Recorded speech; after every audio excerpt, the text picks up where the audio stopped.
This video will be a quick strategy overview for Kinfire Chronicles. It's a tactical card-driven skirmish game with an overarching storyline that you experience throughout the campaign. Setup and scenarios are fast, combat is smooth, and gameplay outside of combat is simple and fun. During combat, you pull a chit from the bag to see which character activates. On their turn, you play an action from your hand and can move either before or after the action. Other players at the table can play boost cards to modify your turn in some way, either by increasing damage, adding extra movement, or letting you draw or discard a card. If you run out of actions in your hand, you discard your hand, draw back up to 7 cards, and flip over your lantern card, which is a strong action unique to the character you're playing. During my playthrough, I played as Naz, Asha, Kor, and Fane. Naz is a damage dealer with extra utility, Asha is a frail but high damage rogue archetype, Kor is a tank, and Fane is a support bard archetype. Each character has a special rule attached to them. Naz allows you to move another character, Asha gives you a damage boost to other seekers, Kor helps distribute damage, and Fane gets 2 wards on the field at once. So after playing this game a decent amount, here are my strategy tips. Number 1. Don't save your boosts. Usually you want to be emptying your hand as fast as possible, since it draws you back up to a full hand and charges your lantern. This can happen very quickly if you have multiple instant cards in your hand, so just play boost cards whenever you can, even if it's not optimal. Number 2. Don't focus down one enemy in multi-enemy battles. When enemies go down, their activation chits are moved to another enemy. This causes remaining enemies to activate more often, which can be bad since you can't distribute damage as well. Obviously, some battles are designed for you to defeat the minions before the boss. Just be prepared for the consequences of defeating an enemy. Number 3. Managing focus and statuses for longevity. Stun and trap statuses are invaluable ways of mitigating damage. Being able to obtain focus from an enemy and then move out of reach is another way of manipulating the enemy actions to keep health up. Having an enemy not attack on a chit activation should be one of your top priorities. Number 4. Remember that you discard armor and statuses if you discard your hand. This pertains more to your tanks than other characters. If you have a handful of armor that you've built up, it's usually better to be drawing more cards than you're losing, since you get rid of the extra armor when you discard. On the flip side, if you need more armor because you've tanked some hits, aim to use up all your actions so you can draw back up. Number 5. Cycling your hand. Usually discarding and drawing back up to 7 cards is really good in this game. Sometimes you get stuck in a situation where your hand size is small. You have maybe one action and a boost, but that character is just waiting on being activated so they can use the last card. Or you have a bunch of statuses in your hand. Keep an eye out for situations like this and try to preemptively give them a discard boost so that character can redraw. I'm going to go through my endgame decks for each character and why I like the cards. Spoiler warning. Asha. Asha's ability is that if she is in the same space as an enemy, then she adds +1 damage to other seekers' attacks. So I built her to be able to sit with enemies as much as possible. I gave her a lot of abilities that don't draw focus, and the Shadow Charm ward. The +1s definitely add up over the course of a battle. Shadow Charm. This is the bread and butter of the build. Asha can move with enemies and as a bonus add a weak status. Probe. Low damage, but the stun status and being able to discard an enemy chit is great utility. Jeremy's Gift. A late game addition that deals consistent solid damage. It's also a red card that synergizes with Fane's wards. Sprinting Arrow. Solid damage, the +1 move also helps to reposition. Spirit Shackle.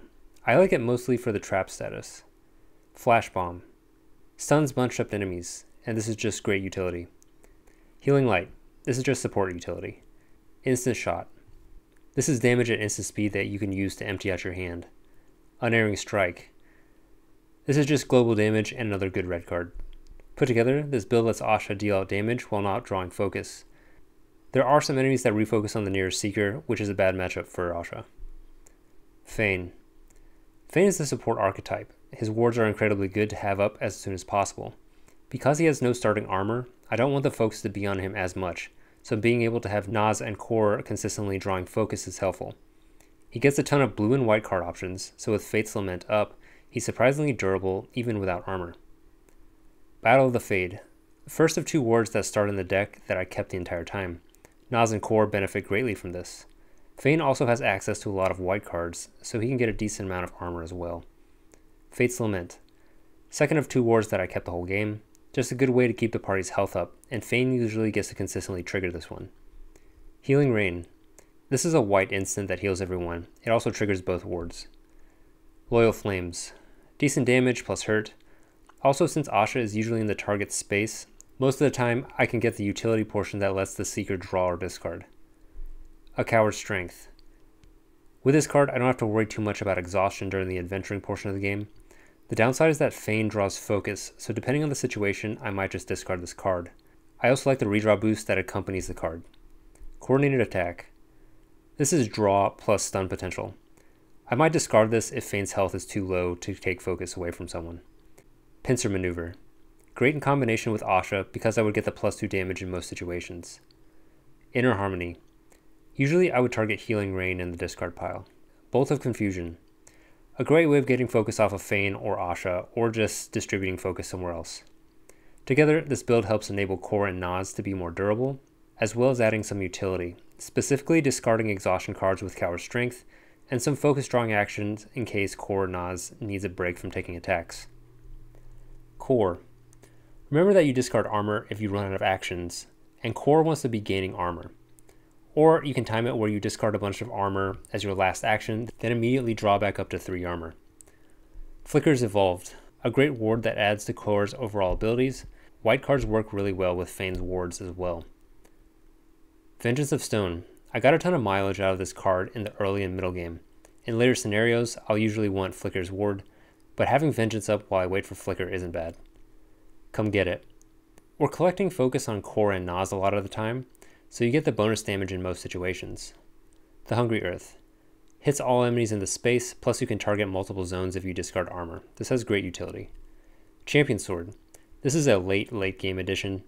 Good damage, white card, and draws up more boosts. Stone Shield. You can craft this after beating the Gargoyle. This is a white instant that gives you 2 armor, which is excellent with Core. Taunt. This is one of Core's bread and butter abilities that stayed in the deck the whole time. Just remember that you don't want Taunt to be the last action you use in the hand. I've had it where I had 2 instants and Taunt in hand, and it's kind of an awkward position to be in. But Core's Lantern is really good, so I'd probably just empty my hand out if I'm in that situation anyway. Protected Strike. More armor gain with decent damage. Shard Whip. Stay in the deck the whole time. I can get some crazy damage boosts if you keep your hand active and Fein's armor ward is up. Usually you want this card when your Lantern's active and you draw back up. Core's Lantern collects enemies into a space and gives armor equal to the number of enemies. So the Battle of the Fate is up and there are, say, 3 enemies. That's 4 additional armor on a full hand. Together, this build is trying to get as much armor as possible while dealing out damage and drawing focus. Being good at managing your hand is crucial for getting the most out of the cards. Naz. Naz is usually dealing damage and keeping focus off of Feign, but she has really good utility cards as well that help other Seekers get up and running. Emulate. This is good utility. Usually I'm targeting a heal or armor gain card from other discard piles. Rouse Ally. I found that this is a great way to avoid other Seekers' hands running thin if they play all their boosts and can't draw an initiative shit out of the bag. I'll also use this on Feign if his wards are still in his deck at the beginning of the game. Champion's Helm. This might be the best card in the game. It's a white instant that gives armor, but then you get to put all your Seeker chits back in the bag. This is also a late game addition. Unstoppable Charge. If other Seekers have movement boosts, you can get some really good damage off of this. Fist of the Wind. More utility than anything. Usually I use this to move an enemy a space away, then have Naz move away in the opposite direction to get 2 turns of a melee enemy doing nothing. Knockout. Not much to say other than stuns are always good. Storm Sigil. This is one of Naz's wards. It's just more damage output that compounds with Asha sticking on the enemy. Relentless Storm. I usually prefer to have this card up instead of Storm Sigil just because of the crazy damage output. Bladed Chakram. This is kind of a busted card. It draws focus and does 6+ damage with boosts and Asha. All in all, I had a great time playing this game. I'm looking forward to a sequel if they make anything after Kinfire Chronicle. Thanks for watching, and I'll see you in the next video.